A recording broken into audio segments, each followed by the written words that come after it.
All right, welcome back to Whiskey Sports. This is episode 5. I'm here with my main man, Rhett. What is up? Welcome to it. Like the Titans jacket. Thank you. Is that a sweatshirt? Can't see it. The hoodie. I'm repping the boys. Always. What about the trade though? Dude, Not to talk about baseball, but Hunter Renfroe for JBJ. I think it's because we need to save some money. I think Hunter's probably wanted a little bit more money this year because he had a pretty good year. I'm thinking we're kind of trying to save it for Xander and Rafael Devers. He didn't do too hot in the playoffs though either, but that happens. I mean, I don't know if the stage was too big for him or did he do well? I feel like the series against the Astros, he didn't play very well, but the whole Red Sox team didn't though. Yeah, I mean, and it made no sense because I guess we hit fine until, game 4, we stopped hitting for some reason. But I guess I think it has to be just defensively for JBJ to get JBJ.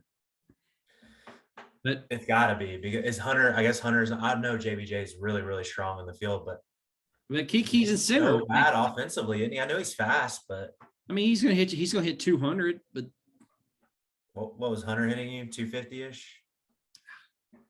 I think he was hitting 270s this year. I think he had a pretty solid year. Bombs, right? 30 something home runs, I think. It was straight up, no draft picks, no nothing. It had to be money. It's because we probably signed JBJ as the league minimum, which is probably what, $2 or $3 million, and save some money up for when Xander and Rafael Devers goes out. And then the lockout. Good gosh. So what's going on with that? Or what are we arguing about? I couldn't tell you. I haven't read anything about it. I'll go. I read something and they said the meeting was 4 or 6 minutes or 7 minutes, and they left and they locked it out. That is so weird. I have no idea. The players are getting enough money, people getting paid left and right. Maybe too many games. I don't know. I know you're on the other train. I'm on the train. 162 is way too many games. It's so many games, man. It is. People are getting hurt. Understand why it's that many games. Yeah, people are getting hurt. Makes sense. I don't know if it's probably has nothing to do with it, but 162 games is a long, long season. If you think about anything, every other sport, and I know it's less physically, except for the pitchers, arms and everything, but I know it's less physical on the body. But like even basketball, they only have like 80 games, maybe not go down all the way to 80 because that's a drastic change if you cut it in half. 100, 120. If out of 100 or 120 games, if you don't know who should be in the playoffs by then good gosh. I know there's been stuff in the past like the Rockies with Tulo one year where they won like 25 straight games at the very, very end of the year. But at that point, you don't even really deserve it. In my opinion, 120 games is fine with me, but I agree. I like that. And I also think per game, you're going to, the MLB may come out and say, well, fan wise, we're losing a lot. We're losing 40 games of income. And then you can combat that and say, I think more fans would go to each game if there was less games in the season. You know what I mean? Yeah, because it'd be like, oh yeah, I can just go next week. And then something pops up for that. And they're like, oh, I'll just go next week. Right. Even if it's just half and half of 162, you still have, what is that, 81 home games? I don't know. Even if it's just half and half. That's wild. Javi Baez to the Tigers, Detroit. Noah Syndergaard went to the Angels. Marcus Stroman to the Cubs. Yeah. Just other names here and there. Scherzer to the Mets. Scherzer to the Mets. Yep. I ain't worried about it. I'm never worried about the Mets. The Mets will always Met, and they need to get an offense. Gosh, man. Yeah, they tried with Francisco. He didn't have that great a year. He may hit 200. Pete Alonso didn't have a good year. The thing, I don't know, man. Scherzer's awesome. He's just old. That arm is almost dead now by the playoffs. You saw it last year. His arm was basically completely dead. He even said it. He was like, my arm is dead. You pitched me so much during the season. I'm 37 years old. I almost have nothing left. And then DeGrom's pretty injury prone. But, if they stay healthy all year, that's a tough back-to-back. Go DeGrom, then Scherzer. Just like with their Dodgers, when they were healthy. Yeah. know, it was just but they had such a good lineup. You don't worry about the Mets because their lineup, Yep. Pete Alonso had a down year last year. Just didn't look the same, but I'm sure he'll be back. Everybody has slumps for a year. So I don't know. Corey Seager went to the Rangers. So I'm assuming they're going to keep Trey Turner and they're going to put him at short. He was killing the Braves last year when we played him, man. He had like, what, 2 first inning home runs? Traded? 2 first inning bombs. Yeah. No, Dude. Corey Seager did. Corey Seager, yeah. He's Now, good. Trey didn't play very well with the Dodgers in the playoffs. He was amazing during the season. Yeah. And then he just did not play very well in the playoffs. But that's just baseball, man. It's so hot and cold. It is. You never know what's going. You never know what's going to, like, how streaky you're going to get on either end. Yep. But it'll be fun. But yeah, I mean, but switching gears here, just recapping last week, it was an all right week. I think we pretty much evened out almost. I did a little bit better on pro. You obviously did a little bit better on NCAA. We'll get to that. But the first game was Ole Miss, Mississippi State, the Egg Bowl. Yeah, you got that one. I think everybody got that one. I said money line. I honestly thought it was going to be close. I really did. But I mean, Mississippi State had too many turnovers in the red zone. Yeah. I mean, they were not kicking field goals. They said, "Screw it, we're just going to try to score every time," and they would go in the red zone and 4th down, turnover on downs. They just couldn't get together. Yeah, I mean, and it's just Ole Miss, dude. They're a good team too. I mean, you had 2 really good teams. Sometimes that's just the way it works out. I don't think they're. What was the final score? It was like 3 TDs apart or 2. I think Mississippi State had 6. I don't think they did too well.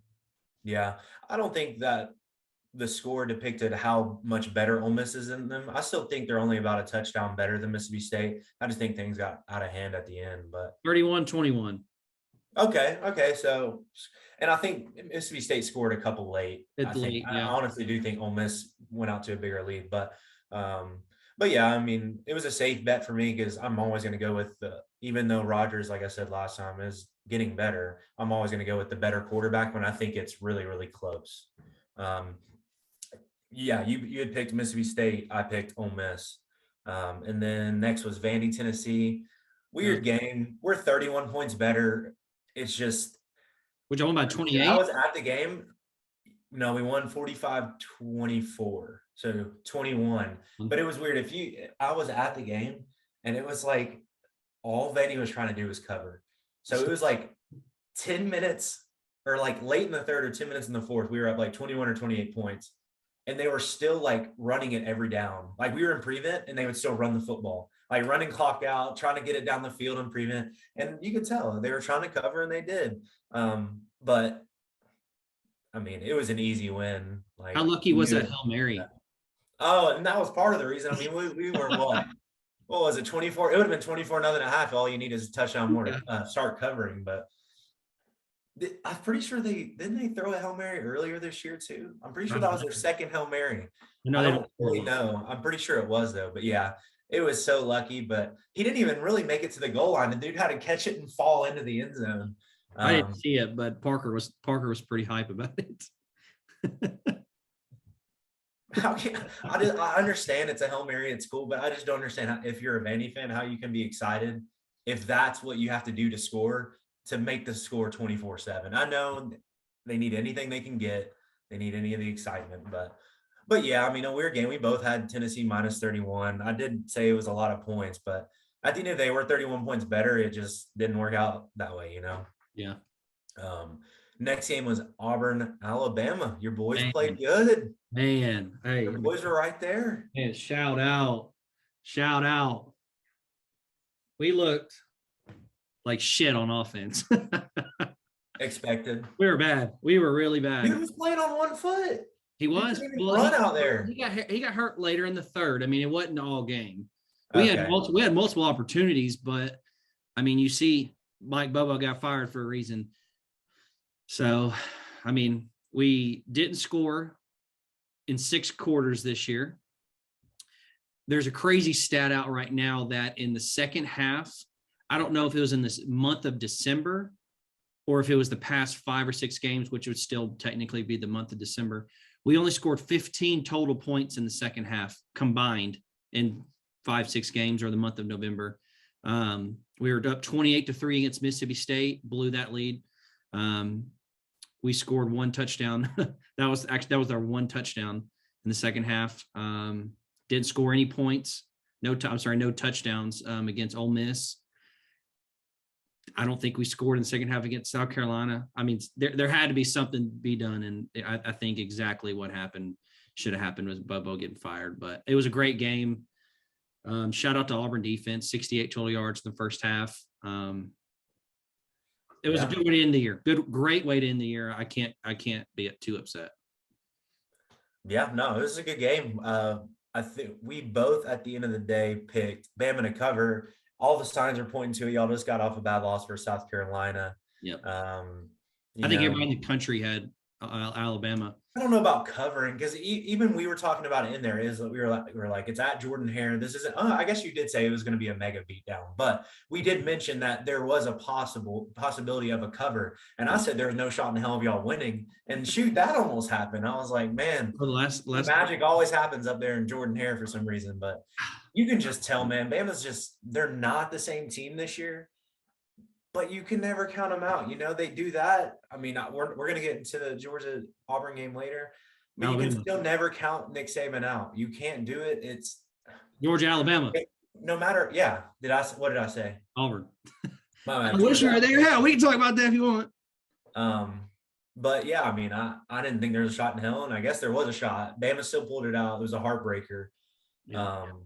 Converted a 4th and 7 and then 3rd and 10 deep ball. Beautiful. I got a question for you. How do you like the overtime? The after 2? I don't like it at all. I like a 2-point conversion. It's weird, man.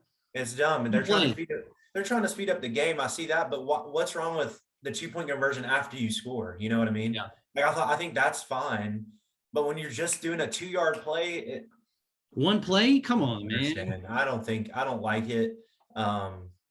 And this isn't even just because I was rooting against Alabama. I truly don't like the rule. I don't think it's a good rule at all. Yeah. I don't know why they have it, but it is what it is, I guess. The next game was A&M LSU. We missed that one too. But we did say in Baton Rouge at night game, something could happen up there. LSU had been playing good all year, and you could just tell, man, they were playing for Ed O. That game. They were really inspired. It seemed like they were. Yep. They left it all out there. I think they really do appreciate and like Ed O. I think it's an unfortunate circumstance that he got fired.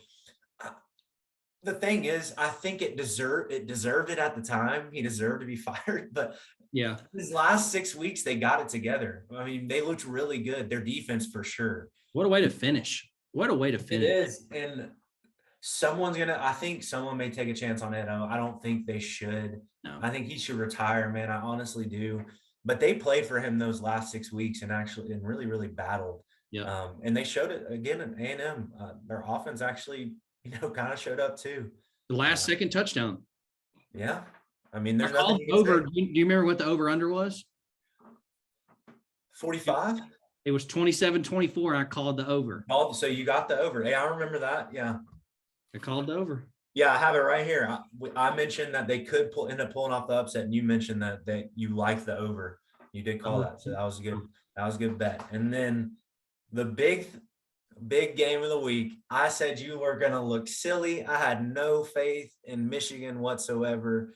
I took Ohio State. I said I was big on Ohio State. Man.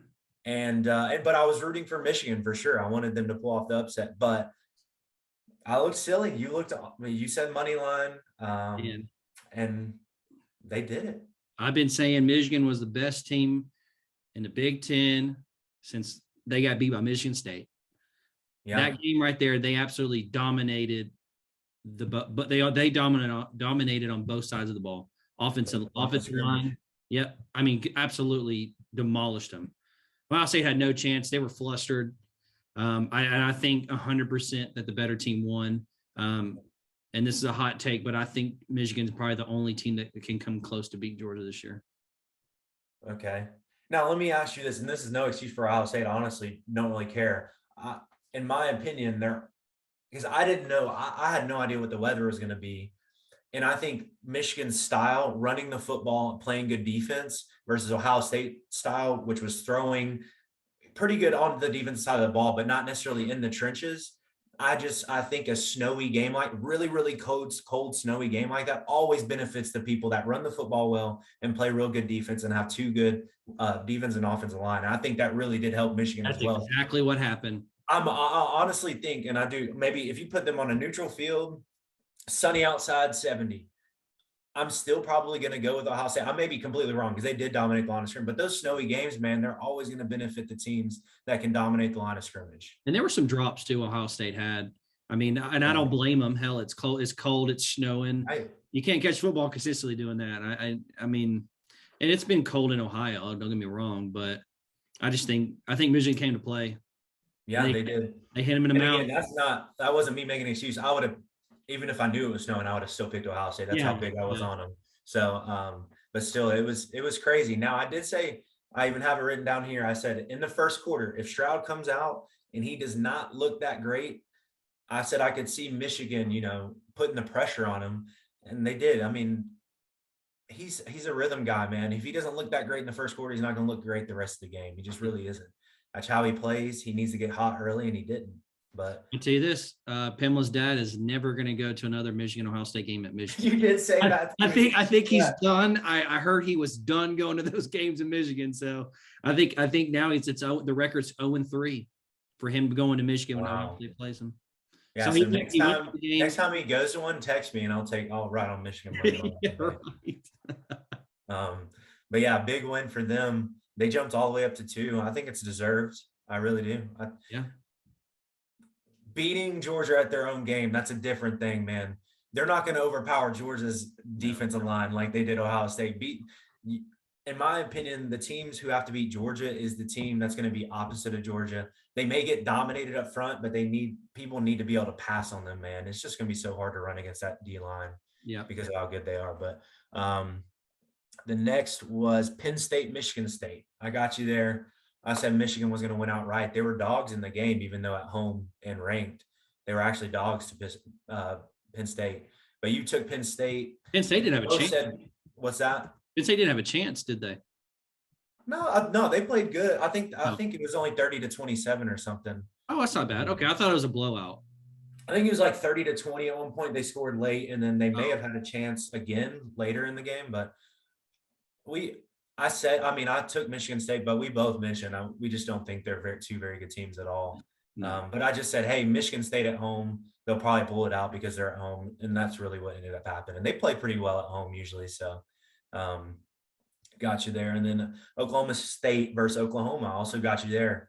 I had Oklahoma barely though. I had Oklahoma State -4. You had Oklahoma plus 4. Yeah. And they scored. I mean, it was 38-33. So, and I said Oklahoma State's defense was the one that was going to, hold them into the game a little bit, but it was actually their offense. They gave up a lot of points, but they kept scoring too. I didn't realize Oklahoma State was good. I didn't even know that they were even considered in the playoffs. You don't really hear much about it. You don't really hear much about Oklahoma State because they're the little brother to Oklahoma, and they're always going to give all the attention to Oklahoma. They were both 10-1 going into that game. So, I mean, Oklahoma State pulled it out. They had to score late to do it, but it's just one of those games. It was so close. I knew it was going to be close. I think you were pretty confident in Oklahoma, but again, we don't really get to see Oklahoma State that much. Even when they do play on prime time, I feel like it's really late. Yeah, and this was also before all the other shit. I think Lincoln leaving had a big. I don't know, it was a big deal, but I think it had a impact on the game. I mean, they were close. I mean, it was a good game, but I just didn't. I feel like there were some off the field distractions as well. I don't know, man. I don't know if they knew it at that point yet, dude. That all went really fast. Sunday? Huh? It broke Sunday the next. I know it all. Supposedly though, it all went really, really fast. Like. Yeah, I guess I heard that too. I guess he made an offer he couldn't refuse, and then immediately he was like, "Well, I don't really." And supposedly he was also, when they were talking, when all the Big 10 or Big 12 ADs got together and coaches, he wasn't really fond of Oklahoma moving to the SEC. So maybe that's another reason why he went to USC, which was big news. I mean, I don't remember the pay, but I feel like. Oh, I know. Let me tell you. A massive program up until the last decade, but I mean, Oklahoma. That's a lateral, especially right now. That's a lateral move, if not down. You may tell you what it was? Oklahoma's a great place to coach. 110 million. They bought his house in Oklahoma, in Norman, Oklahoma. They bought it for 500,000 and selling it for $1 million. They bought him a $6 million home in LA, and they gave him access to his own private jet 24/7 for him and his family. Dude, I'm packing my bags immediately. Peace. And it was over a Zoom call like this right here. USC called him on Sunday and said, boom, here's the offer. And he said, all right, I'll accept it. Oh, I would have packed my bags immediately. There you go. I don't care. Down move, lateral move, either one of them, man. I think he's going to build the program. He can bring recruits and hell, dude. I would be glad if you got USC back to there. I love watching games at USC and the Pac. I want the Pac-12 to be back. I want. But it's not because USC, UCLA, Utah. Their hardest opponent's going to be Oregon. And then we're over here beating each other up, trying to win the SEC, and they're going to have an easy cupcake walk to the playoffs. Yeah. They win. We'll see. Yeah, we can start talking about a little bit of coaching. I'd like to do that. Later, a little section on that, because it's been pretty interesting. I think, some people are making big moves, some people not so much, in my opinion. But we had Lincoln to USC. Billy Napier. Yeah, Billy Napier going to Florida, and I really like the move that Billy said he's going to coach his one last game in the championship and then go to Florida. I love that. I think that's great. Brian Kelly to LSU. They still have a shot for the playoff, and he's not even coaching them if they do. Now, I'm not saying that they wouldn't get blown out either way, but that is crazy to me. He texted his team and said, hey, I want a meeting at 7 a.m. He left campus at 7:11 a.m. He talked to him for 2 minutes and dipped. Man. Y'all, hey, good luck rest of the way. Did you hear what happened with one of their assistant coaches? He got the notification that Brian Kelly was gone while he was either at the recruit's house or had just walked out the door. Yeah. He had no idea. And he'd probably been talking about the whole program, Brian Kelly, what he's doing with it, how they've been in the play or near the playoff or in the top 10 for all these years. And boom, gets a notification. The kid got a notification too. All of us, we get notifications on our phone, ESPN updates. He probably, if they were in the meeting, that would have been classic. That would have been classic to watch. It'd be awkward. You get the thing, you're like, well, disregard everything I just said. I'll see y'all later. Godly. It's brutal, man. But I have a prediction for him. I think he's going to be worse than Coach O. I absolutely hate him going to LSU. I really do. And I could be wrong. We can argue all day. I think he may ruin that program. I don't think he's that great at all. I think he's going to get to SEC and he's just going to fall into shambles. That's my opinion on it. He could come out and be good and way better than how I'm expecting him to be. But I think he's going to continue having LSU in the bottom of the pack. Well, I'm not on the train of it's going to be an absolute train wreck, because I don't know what people are labeling. I don't know what's a success and what's not. With Ed O, obviously the higher ceiling with the championship, but he had a lower floor, in my opinion, than Brian Kelly did. Brian Kelly, I don't think will ever go a 4-8. I think when that year that Ed O lost to Troy and stuff like that, I don't think that will ever happen. But I don't think that he'll LSU expects championships, and he will not bring a championship. Hell, I don't even think he'll bring an SEC championship. No. I don't think he's going to be able to recruit with. I mean, he may. I don't know. I don't think he'll be able to recruit with Saban, Lane, and the likes of the people in the SEC West. Jimbo and Jimbo, of course, Jimbo. I don't know if he's even a great coach. I feel like every time he faced a superior coach when he was at Notre Dame, they got boat raced every time. So I'm with you on the fact I don't think it's going to be a major success, but I don't think it's going to be a major downfall, because I don't think Brian Kelly's one of those coaches that is going to lose to the, the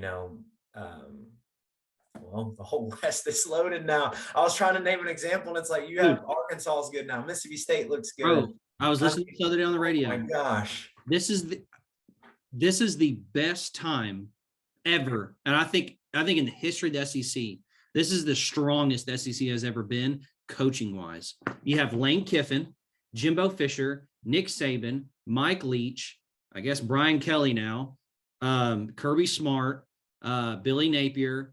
I guess if you want to throw Brian Harsin in there, he may be okay. Josh Heupel. And then I don't think Beamer's going to be anything. That's 10-9. Well, who am I mean? Stoops. Sam Pittman. Stoops, underrated. Mark Stoops.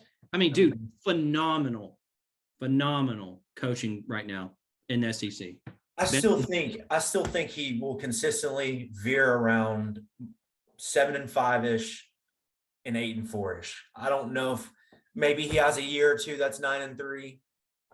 I don't know if he'll ever get to 10. I really don't think he'll ever get to 10, but maybe he has. I think he'll veer from 7-9, and maybe even in his first year he'll go 6-6. I don't think he's ever going to be at that position where he's going to go 4-8, 3-9. Yeah. I don't know if he even goes 5-7. He'll be smart enough where his out of conference games will be really bad teams. Yeah. So I'm not sure. I don't think it'll be wildly successful, but I also don't think it'll be a train wreck. I just think it'll be meh. And what meh is to LSU fans is fireable. Yeah, he'll be gone. He'll be gone in a couple of years. Yeah. I think Luke Fickell's going to take over at Notre Dame. I think they're going to kind of wait it out. I've heard, is it like Marcus Peterman or Peterson? There's some guy. He may be the defense coordinator right now. You about Notre Dame? Yeah. Yeah, Marcus Freeman is going to get the job at Notre Dame. Marcus Freeman, I think, is what his name is. You don't think Luke Fickell's going to get it? I think that's the best fit. I struggle. Now, it worked out for Ohio State. I really do struggle, though, with promoting from within. I don't know. I've always thought it doesn't work out that much, especially when it's a D coordinator. For some reason, with the way college football is right now and the way it's going, unless you're Kirby Smart and you just recruit crazy and you get good coordinators, I don't know. I don't know if hiring – I don't know how good he is. I'm sure he's great, but a mid-tier, defensive coordinator as your head coach, maybe he's done the bulk of the recruiting for Brian Kelly. I'm sure he has. So I just don't know enough about Marcus Freeman to know if that's going to be a good hire or not, Yeah. But I think they should have gone for Luke Fickell, in my opinion. Yeah, I do too. I mean, I don't know if they're trying to, just drop the news and find somebody quick and start doing it, but I don't know if they're going to be patient enough to wait for Luke if they make the playoffs. Yeah, I don't know. I mean, fun. Auburn's OC. We fired Bobo. I don't know who we're going to get. We got a lot of pinpoint right here. This is about to get crazy. Put your hats on. So the rumor is we're going to get the offensive coordinator from Arizona State. I don't know his name right now, but I remember hearing it today. The rumor is we're going to get him the Arizona State offensive coordinator. And you know who's thinking about going to Arizona State? Who? Spencer Rattler. And they're thinking because the offensive coordinator for Arizona State came from Boise. He went to Arizona State. Spencer Rattler is thinking about going up. Well, why would you want Spencer Rattler? I'm not saying I want him. I'm saying that's the rumor. I'm saying that's the rumor. You couldn't even be successful in an Oklahoma offense, dude. When you're not successful in an Oklahoma offense, man, you're probably not going to be successful much places. But let me tell you, anything is better than Bo Nix. Anything. Oh, man. Besides Jaron Garantalo. He looks really bad. He got benched. He did. I'm not saying the talent isn't still there, but I don't know if I would want him as my I'm not saying I do. I'm just saying that's the rumor. I don't know if he's a leader or anything. His morale and his cockiness just rubs me the wrong way, I think. Absolutely. Because he's not that – I enjoy confidence in a quarterback. It's when the cockiness is like, dude, you're not very good. You know what I mean? Like you're cocky almost for no reason. Now, in the right situation, he could prosper. I mean, if you watch his high school tape and even last year, even this year, sometimes he can show flashes. So, yeah, it's probably better than Bo Nix. It's better than Bo Nix. And if he came, I would be happy. It is what it is. Yeah. But yeah, so we'll see how that goes. So off to this weekend, Championship Saturday. We got actually, we're going to start on Friday. We got Conference USA. WKU, University of Texas, San Antonio. WKU -3.5. What you thinking? UTSA. Yeah. They've had some wild games here recently. I think they just got demolished last week. They won off a last second 2 weeks ago. It's a touchdown. And I don't think they played very well last because they were undefeated, if not one loss until last week. correct. Yeah, they were undefeated until last week. I want to say they lost to Marshall. No, North Texas, 45-23. North Texas, it was a green team. Yeah. They lost to North Texas 45-23 last weekend. Yeah. You know what? I don't know much about this game, and no viewers go with me on this, but I'm from Murfreesboro. I'm supposed to hate Western Kentucky. Let's go UTSA, baby. Upset money line. Damn. Upset money line. No, man, I'm We're going supposed to hate Western, aren't we? No, yeah. But it got to the point where we sucked so bad that it didn't really matter anymore. They actually started playing well recently. And WKU's they made a bowl game, right? Six wins. Who? MTSU rattled off quite a few wins there at the end of the year. Let's see. They got hot, dude. Let's see. Actually, I think you're right. They may be bowling. Ever since that quarterback went out and that backup came in, dude, they've been rolling. Lost to Old Dominion, lost to WKU, lost to Liberty. I think they did one. Charlotte, UTSA. They are 6-6. They're going bowling. Hey. Let's go, Rowdy Raiders. No, they're not. They're 5-7. They lost to Michigan. I had to scroll up. They lost to Michigan. Man. Damn. Tough. No, I lied. They're 6-6. Let's go. Cool. Okay, that's what I thought. I thought they were eligible. Yeah, I can't count. Yeah. But no, I'm going to go WKU. I think WKU blows them out. They're on a 5-6 good football team. They're on a 5-6 game win streak. Their quarterback, unbelievable right now. They're going to beat UTSA for the championship. This was nothing. I'm supposed to hate Western, so I'm going to hate them for this. Yeah, I'm throwing curveballs at you. I'm not betting this game at all. I don't know why I would ever bet a game. Yeah, I'm throwing some curveballs at you to see what we get. A little reaction. Okay. No, I mean, I haven't watched 0 minutes of Western, but I have watched a couple minutes. I caught the end of that game 2 weeks ago, UTSA. It was kind of cool. It was fun. Let's see. Pac-12. I think that's Friday night as well. We got Oregon plus 2.5 against Utah, and the over/under is 58. You know what, man? This is Vegas right here. They're gonna win against some people because Oregon's probably gonna win this game after getting absolutely annihilated. Because this is a trap bet, 150% a trap bet. Yep. But how? I just don't get how I could pick Oregon, man. They got dominated. They're not that good offensively. I'm going Utah, but it's a trap bet, 100%. I'm going against you, man. I'm going Oregon. I'm going Oregon. You think it's that big of a trap bet? It's hard to beat a team twice. It's hard. It ain't hard when you're that much better. Yeah, you're right, but I think Oregon figures it out somehow, and they win a championship, I guess. It's a trap bet, dude. I'm telling you, people are going to get so mad. Yeah. It's a trap bet. Utah win by 1. Yeah, somehow. 1. Yeah. Next game, we got Big 12, Baylor, Oklahoma State. What you thinking? Oklahoma State is -5.5. -5.5. And I will say the Baylor pretty good football teams. Well, Oklahoma State's is Baylor. Oh, okay. Well, either way, both are pretty good. Both are solid football teams. I think Oklahoma State and Baylor have already played. Oklahoma State beat them by 10, I think 24-14 earlier in the year. I think now that I don't think early in the year Oklahoma State's offense was rolling as much as it is now. I think now that it's rolling, and I do think they have a good defense. I just think Oklahoma, sometimes they play really good on offense, sometimes they don't. So that's why they gave up 33 last week. But I think I'll buy the half point. I think they cover 5, Oklahoma State, just because I think they have a really good, really solid defense, especially if Baylor's backup is going to be in. I think Oklahoma State gets it done. I don't know anything about Oklahoma State. Supposedly they're 5th best team in the country this year. I have no idea. I haven't watched one game. I haven't even watched a highlight of Oklahoma State this year. But I'm going to throw a curveball. I'm going to go Baylor money line. Wow. Okay. I'm not saying it won't happen, but Oklahoma State dominated that first game, man. Baylor struggled to move the ball. I think they gave their all last weekend against Oklahoma. I think Mike Gundy can't win the big games. He's literally just won a big game. Okay, championship's a little bit bigger than I guess not, but Yeah, a championship. If you were against like Oklahoma, I think he loses. But I mean, Baylor without their starter, it's just hard for me to try to go, especially money line I'm Baylor. not You know, saying as it's far as hard. out. I know he's banged up. I don't know if they said he was going to start or yet But start. Baylor, I mean, Baylor looks like a good. They're both. I think they're both solid football Yeah. teams, especially for the Big 12. They're really, really good football teams for the Big 12. You know, it's a tough game to bet. Yep. But Oklahoma State dominated defensively last time they played, so that's what I'm going off of. Yeah, I won't be betting that game. So, my highlight of the night right here.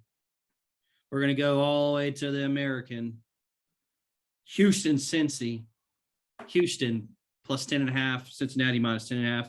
Over under 53. What you thinking? Cincinnati's been playing really good, man. I've eaten my words, or I ate my words on them against SMU.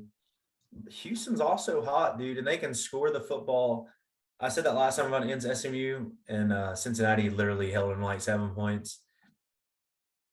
But I think Dana Holgerson's a good coach, and I think Houston does not. You may be going differently on this, but I think they cover. It's 10.5. I think I'll buy the half. I think they cover 11. Maybe a backdoor. I don't think they have enough to win though, but they're a good football team.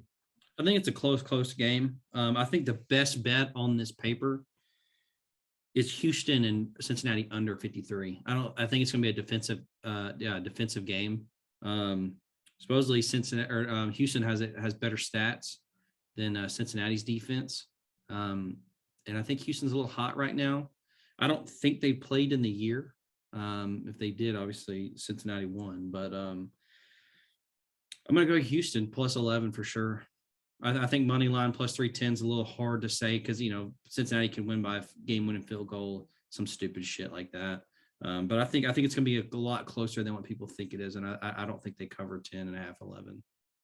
Yeah, I tend to agree. I think a lot of people expect this game to be 20 plus. Yeah. So I agree. I think they'll cover. We're going to go to the ACC. We got Wake Forest and Pitt. Pittsburgh is -3 against Wake Forest. What you thinking? Man, I love watching Kenny Pickett. I do like watching Wake Forest offense too. They have an interesting offense. They're stuck against Clemson. Yeah, they did. Well, Clemson's has a great defense. They just usually couldn't score during the year, and then they've been coming on as of late. But their quarterback it's like a RPO, but their quarterback will hold the ball and walk all the way up to the offensive line and pull it and throw it. Dude, it's weird. You need to watch this game. It'll be a good game too, in my opinion. I think it'll be high scoring. I'm going with Kenny Pickett though in Pittsburgh -3. I can't believe I just watched him play. They have a wide receiver that's probably going to win the best wide receiver in college football. I mean, he number 3. I mean, he's crazy. He's unreal. So I'm going Pittsburgh -3. They just have a better defense, so I think they get more stops than Wake Forest does. Yeah. In this game, I like the over 71.5. I think it's going to be it's going to be high scoring. Yeah, it's going to be a shootout. 50 to 40. Similar to the North Carolina Wake Forest game. Yeah, 50 to 40 or 50 to 30, whatever. I think Pitt wins. I think Kenny Pickett's the better quarterback, and I think Pitt has 100% a way better defense. But I like Pitt -3 and the over 71.5. Obviously, I would buy it down to 71. I don't like half points. We got the Big Ten. This may be a trap game. We got Iowa and Michigan. Michigan -11, over under 43.5. I see this going two ways. I see this being very close, and Michigan just a little tired from beating Ohio State last weekend. And I see it being under 43.5. But I also see Michigan beating them by 21 plus and hitting over 43. I mean, I think they could potentially score 58 like they did against Maryland. But I'm definitely going to go Michigan -11. I got to stick with my Wolves.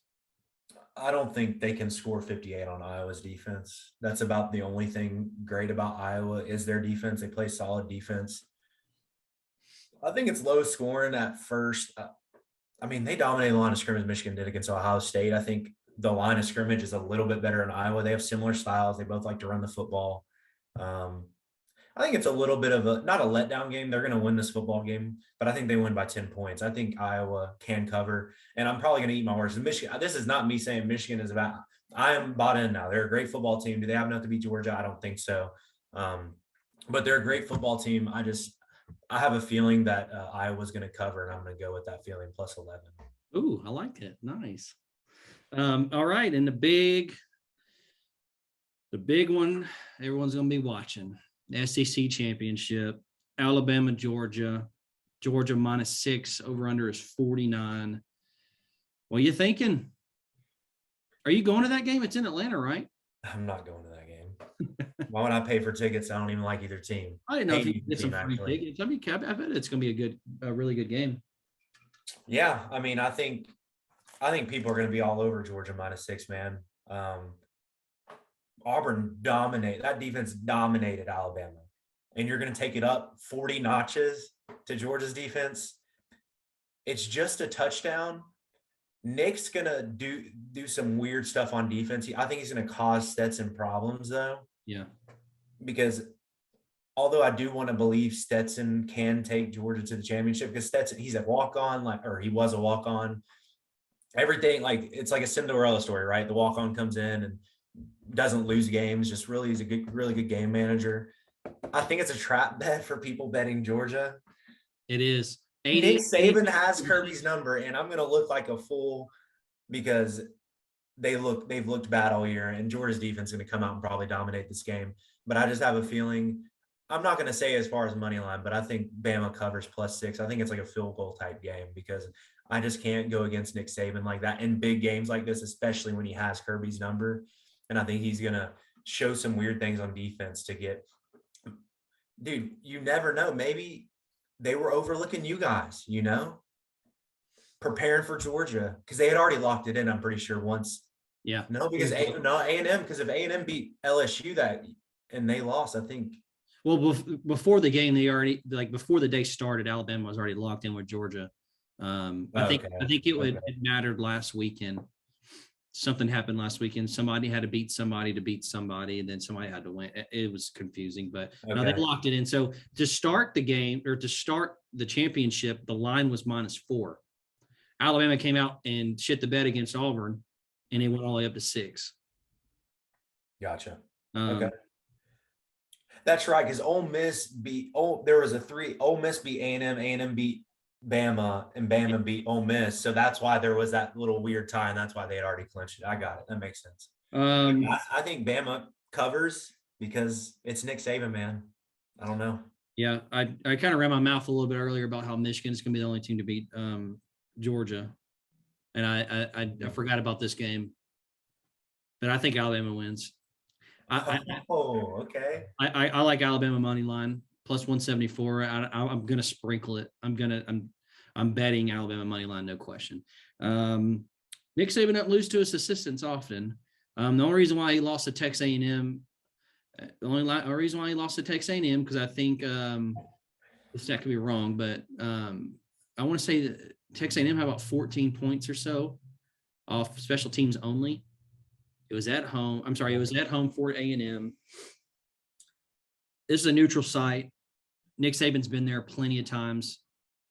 Kirby's been there a few. Nick just wins the big games, man. He knows how to coach, and he's going to go out there and he's going to confuse the hell out of Stetson. They stopped our run game last weekend in the Iron Bowl. I think they're going to be able to stop Georgia's run game. And I think it's all going to be on Stetson. If Stetson can come out and do well, obviously they're going to win. But it's all going to be based on Georgia's passing game this weekend. But I'm not going to put money on a walk-on, the mailman walk-on. So I'm going to go Alabama money line. I think they win it, and I think my top 4. I'll ask you in a second. My top 4 for the playoffs is going to be. So Alabama's 3 right now. I think it'll be Alabama, Michigan, Georgia, Oklahoma State. That's my top 4 right now. Alabama will play Oklahoma State. Georgia and Michigan will play. If that's based on Cincinnati losing, or you think Oklahoma State jumps? I forgot about Cincinnati. once they get that win against 9 Baylor.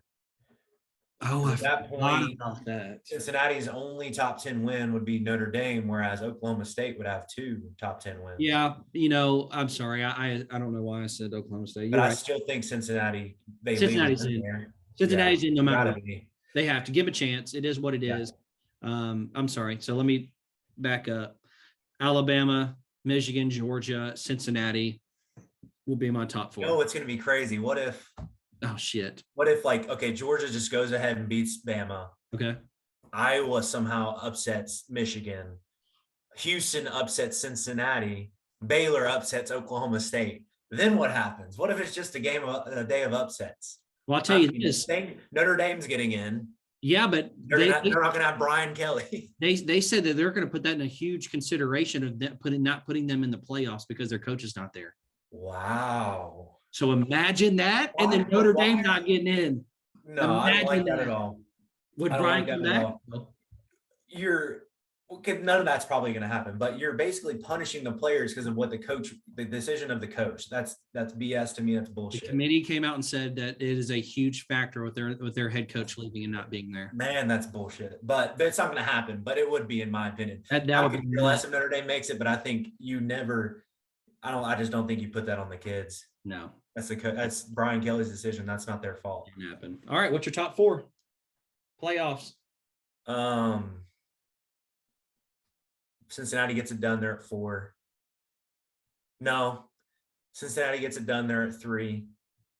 Oklahoma State gets it done. They're at 4. Okay. Michigan's gets it done. They're at 2. Georgia at 1. I think that's my playoff. Yeah. But I seriously, man, it's just so hard to bet against Nick Saban. It's kind of like betting against Tom Brady in the NFL. There's just some things when it's like the lines are that close. Now, yeah, you can bet against Nick Saban when the lines are like 20 and stuff like that. But I'm talking about in a big game, it's really tough to bet against Saban. Yeah.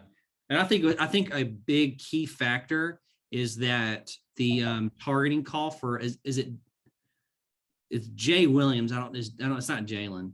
Oh, and by the way, I was at the game. I had no idea. Obviously, I know you didn't. It was definitely a target. Oh, dude, no question. I was like, dude, he is not even watching this shit. They did not show that on the big screen. Absolutely 100% target. Regardless, he got to sit out his half, and I think it's major that he's coming back 100%. And I think that's going to be a factor. Because he didn't have to sit out a half? He did. He sat out in the second half against an Iron Bowl. Oh, my gosh. Happened in the second quarter. Wow. Sat out 3rd and 4th. That is big. That's big. Huge. I'm telling you, they're a completely different offense without him on the field. Because then you're just focusing on Mechie. But guess what? You got a 5-star behind him, number 7, which he won wide receiver of the week. The guy who caught the game-winning touchdown, I don't even know his name, but another 5-star came off the bench.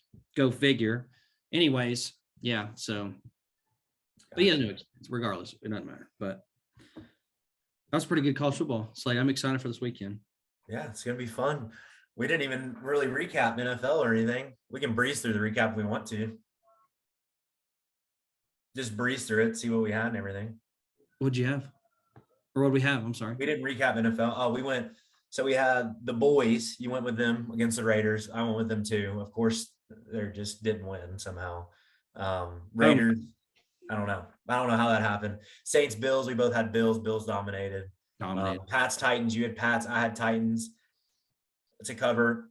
Honestly, dude, you don't turn the ball over 3 or 4 times. We had our 5th string out there, dude, but you don't turn the ball over 3 or 4 times. You don't miss field goals. You don't do the things we did across the 50. We dominated the offensive line of scrimmage in that game. We probably do cover. I don't think we win. We could have won, but we just made we're making too many mistakes right now. And with our 3rd, 4th, 5th stringers out there, you can't make any mistakes, dude. You just can't. Still not high on Tannehill, but that's a conversation. Well, Tannehill didn't. What did he do wrong?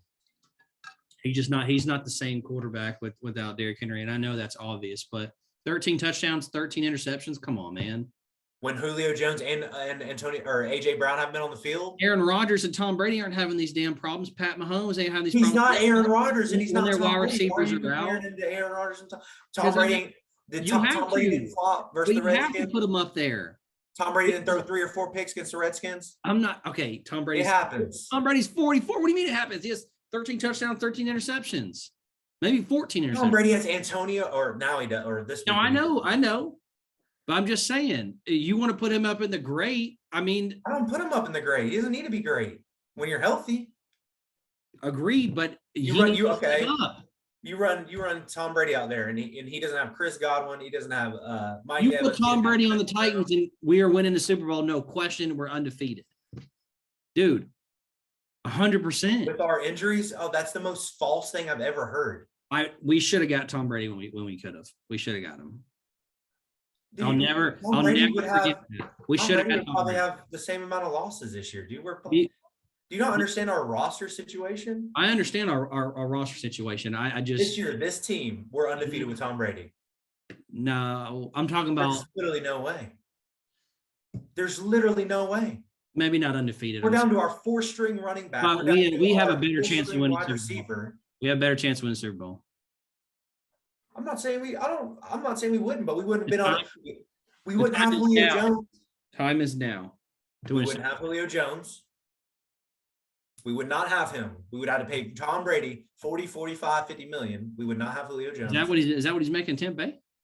He's making a lot of money at Tampa Bay. More than Tannehill. I mean, I ain't talking about money. We ain't talking about money. We talking about We wouldn't have been able to pay Derek. Not that $15 million contract that we gave him. Why can't we be like LA and just have There's a lot of other Nashville doesn't have that much money. There's a lot of other things that wouldn't have happened if we would have got Tom Brady. That was the whole key. No one says Tannehill's better than AR or Tom Brady. I didn't think about the money. Everything revolves around money, man. That's what you have to think about. I know. I forgot about that. I mean, like I said in the other, we haven't seen our team even out there, healthy team even out there. I mean, like I said a couple of weeks ago, what are we going to do in the offseason? We don't have any money. We got to sign our whole offensive line. We got to sign. I guess we'll probably get rid of Sean. We got to sign Harold Landry. Like, hey, I don't think Vrabel would have predicted all these injuries. I mean, we broke the record already. So I know. And I don't want to spend. That take was absurd. Brady would not be. He's not even undefeated with the best roster in the league. Their defense lost to the Redskins. Their defense is trash as shit. Oh, it was the defense's fault that he threw 4 picks against the Redskins or 3 picks. Yeah, dude, he's tired as fuck having to come back in and out on the damn. It was like the first quarter. I think he threw like 2 of them in the first quarter. But no, it was all about money, dude. That's how it revolves around it. No, Tannehill's good. He's a good quarterback. He's not top 5. He's probably around 9 or 10, but do you draft a quarterback? Not really, but it's not his fault. I will say though, Tannehill's Westbrook-Ikhine when he threw 4 picks. It's and Des Fitzpatrick but they're not bad wide receivers though. They're terrible wide receivers. Oh my gosh, they're not that bad. Des Fitzpatrick literally got cut.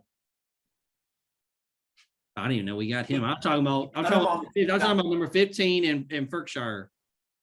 They ain't bad. Terrible. What in the world? They do their job. They get catching. Berkshire drops every pass thrown to him this year. He's digressed so much. Has he gotten worse? Oh, way worse, dude. The reason why he's fine. Huh? I thought he was fine. Oh no, he's been really bad this year. We actually thought he was going to take the next step, and he actually digressed because we found out when you don't have Jonnu Smith, last year we had Berkshire and Jonnu Smith on the field a lot. And all the attention would be on Jonnu, and Berkshire would just go to 5 yards, turn around, and be wide open. There's nothing Tannehill could do this year. Yeah, he's played bad at times, but he's throwing his best wide receiver is Westbrook-Ikhine. Yeah, I know. I understand. He went to an AFC championship. That same team, if you add Julio, that's basically what we are. You add Julio onto that same team with a better defense, wins that game. Defense is strong as shit. I'm so happy with our defense. So happy. We got on a rant there. Hey, good. Argue a little bit, but until I brought up the money, and you're like, oh, that undefeated thing is wild. That's the most wild take I've ever heard. When Brady can't even win every game when his team is better offensive roster. Well, I was considering more so last year, and I wasn't even thinking of injuries and things. I was just saying in general. We gone undefeated last year, 16-0, dude. Us healthy, huh? With us healthy and Derrick Henry. Absolutely not would have gone 16-0. You know how hard he's the only person that ever gone 16-0, and he didn't even win the Super Bowl. He's the only person to ever go 16-0, and then he didn't win the Super Bowl. Lost to Eli Manning, man. Come on now. Hey, what a catch though off the helmet. Yeah, but still, no, that was a wild take. It was a wrong take. It wasn't even like, you can't even say that's an opinion. It's a wrong take. But yes, it was all about money, dude. we wouldn't have the people we would now. That's for sure. Yeah. And I promise you, Tom Brady ain't gonna win with just AJ Brown. If Julio wasn't on the team, if Hell, we AJ couldn't Brown play, just got if we couldn't have suspended. played Derek, huh? He suspended 3 games. Antonio, you mean? Who- I said AJ. I was talking about AJ for the Titans. Oh, AJ. I'm sorry. I talking about Antonio Brown. Yeah, now he's out, but these are third. I mean, you got Mike Evans and Chris Godwin. I think it's going to be okay. And Gronk's back too now. And Gronk. All right, so we got. They have Gronk. We have Ferkser. Are you kidding me? We have Anthony Ferkser. We got Chargers and Bengals. Bengals -3. What do you like? I like the. That's a big game. I like the Bengals though. I like both quarterbacks. I actually think at this point Justin is a little bit better, but Chargers defense is it's terrible, man. They Is that what's wrong with them this year? I mean, hell, they can't win a big game this year. Their defense sucks. They gave up 37 points to Roethlisberger 2 weeks ago. It's a little brutal right now. I like the Bengals, but they just destroyed the Steelers, and I know how the NFL works, and Chargers are going to come out and win. So I'm going to go Chargers +3. Okay. Hey. Yeah, no, good. I think the Bengals should win. They should blow out the Chargers from what it's blow them out. But Bengals -3. I mean, Chargers +3. I mean, hell, give me a field goal. Why not? Then we got Monday Night Football. I think this is the best game of the week right here, man. Patriots and Bills. I think it's gonna be a great game, and it's in Buffalo. Stamp it. Bills -2.5. I like Bills money line. I like them to cover -2.5. Stamp it, man. I think Bills blow them out. I think Patriots got to start playing bad at some point. I think they're going to have a letdown game here. They've been winning a lot. If you look them head to head, defenses around the same. They both have great defenses. Offense, I'm going to take Josh at this point and Stephon Diggs over, Mac Jones and Jacoby Myers. But I don't know if it's a blowout, but I think they can blow them out. I think Pats do have a shot to come out here and try to shock the Bills, but I'm going Bills -2.5 for sure. Yep. Let's see. Well, that was all our games right there. That was a long one. Man, that's the only. Yeah, I guess there isn't a lot of good games this week. I didn't really like any NFL, to be honest with you, and that's not normal. But yeah, I mean, yeah, there was Miami versus the Giants, and there's just games like that where it's just hard to bet and two get excited about betting those games. Like I don't want to watch those games. Does it look like I want to watch them? What 7-3? I don't know how, but they're 7-3, 8-3, whatever the hell they are. Who? Ravens. Oh, dude, that's another team pretty plagued with injuries. Not as bad as we are, but they're pretty plagued with injuries. But their defense is so strong, dude. They give up what? In those wins, they're giving up like 7 to 13 points a game. Hell, Lamar Jackson had 4 interceptions last week. And they still won because what? 16-10 or something? Come on, man. That cannot happen. I guess you're the big Baker guy. I am. I don't like terrible this year. He sucks. He's got a torn rotator cuff. He sucked all year though. God, you see why is he playing with a torn rotator cuff though? I don't know. It's on his left side. It's non-throwing. I mean, I have a big Browns fan. He's diehard and he wants to bench Baker so bad. Like if you just let him heal. The season's done, man. They're not going to do anything this year. Somebody's dad was on him this weekend. There was another dad who I didn't know his rotator cuff was torn. That's a bad injury. Yeah, he's playing. He's got. That's not his throwing. It's impossible to be his throwing arm though. No, it's his left. Okay, so it's not his throwing arm. Okay, I didn't say that. Well, I mean, he still should be able to throw. Yeah, but that's still pain. Huh? Let me look at all the. Yeah, but rotator cuff is different though. You can still play through that injury way more than other injuries. I'm just saying. I mean, his right arm should be okay. He should be able to throw it. I don't know if he gets sacked a lot or anything, but.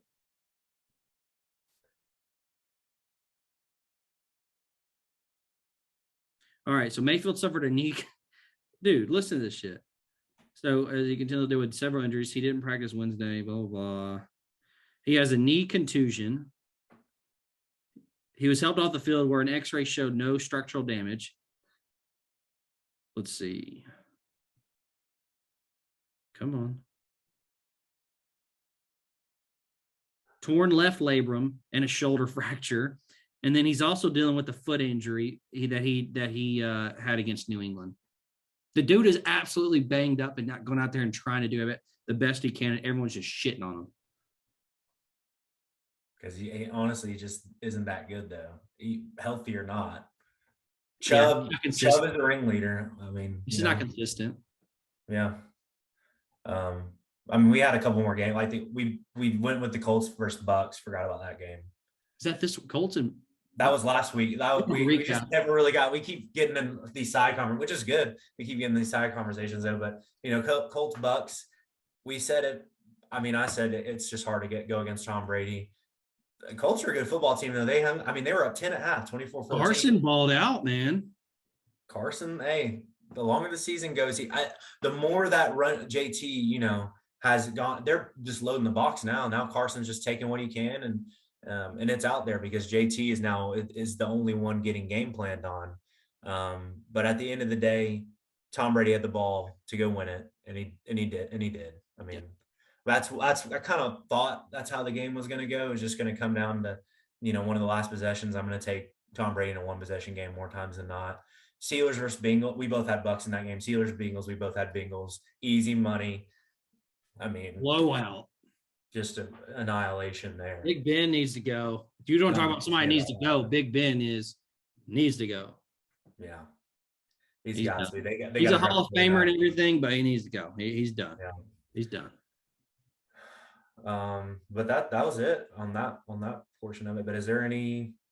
We talked about all the coaching, right? Coaching changes. Yeah. I'm trying to think of anything else. I mean, Virginia Tech, I don't know if that's a good hire or not. Penn State's D coordinator.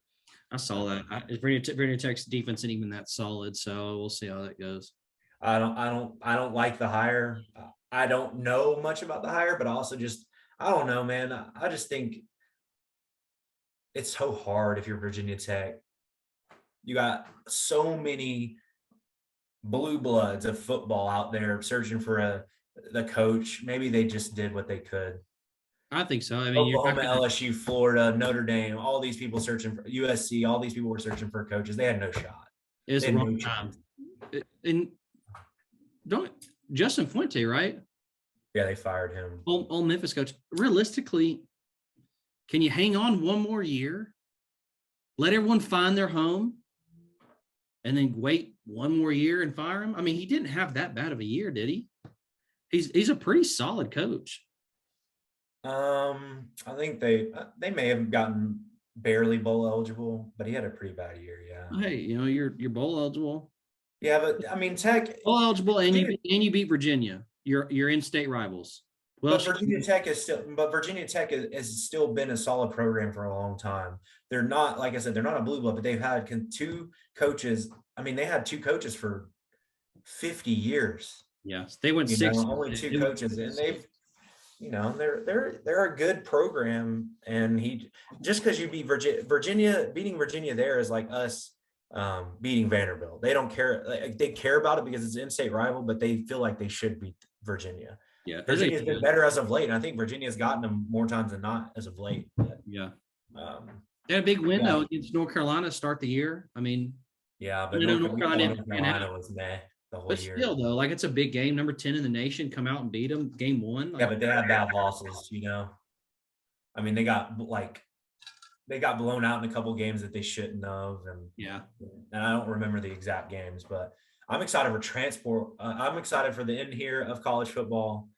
I'm excited for recruiting, and I'm excited for the transfer portal. Everybody's gone, brother. Now, do I totally agree with the transfer portal? Some people say it's ruining college football. Maybe, I don't know. I'm just excited to see where everybody lands. I think it's fun. I love it. I think it's fun. I do too. I mean, I still believe that kids should not be discouraged just because they're a freshman not starting. You know what I mean? I don't think they should immediately transfer. I think that side of it is dumb.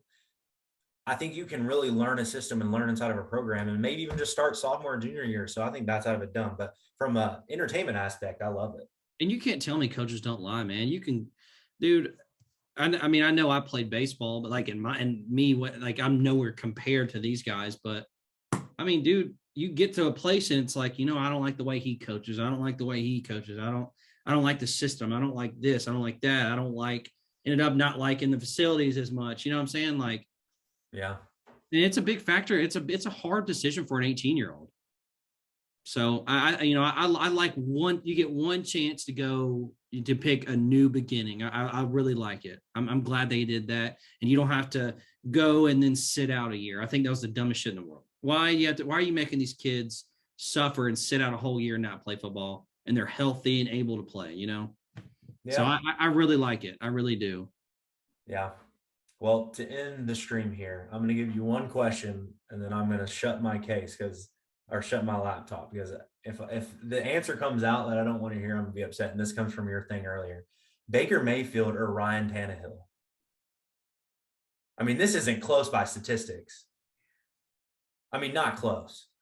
Tannehill or Baker's probably 22nd to 31 best quarterback in the league. Like, he's bottom tier. I like Dan. Okay. I was going to shut my laptop and never talk to this again. Now, do I think we should re-sign Tannehill, though? Like, at the end all be all? He's getting older, right? And I don't know. I don't know what we're going to do. But, yeah, I think it's win now. But it's just it's too hard this year. I'm not saying it's impossible. I think if we get healthy at the right time, we can still do it. But I agree. But then if everybody comes back, who's to say we're going to have any chemistry? Everybody's been hurt. You know what I mean? We'll see. We'll see. But I was making sure, man. If you would have picked, I'm not that crazy. I'm not. I'd have been like, oh my gosh, not that crazy. But I hope Baker gets healthy. That's wild. I commend him for playing through all those injuries. That's what I'm saying. Everybody's on his ass. I mean, come on, dude. Well, but maybe just take it for the team and say, hey, I'm going to step back, go get healthy. I agree. Because Case Keenum's a serviceable backup. He's not a bad backup. Year's over. I mean, I don't know the record, but I'm assuming they're not going to make the playoffs. It's not bad. Their record isn't bad, but it's just like they've been playing really bad lately, you know. But sweet. All right, guys. Thank y'all so much for listening. Tune back in next weekend. We'll see y'all later. Peace.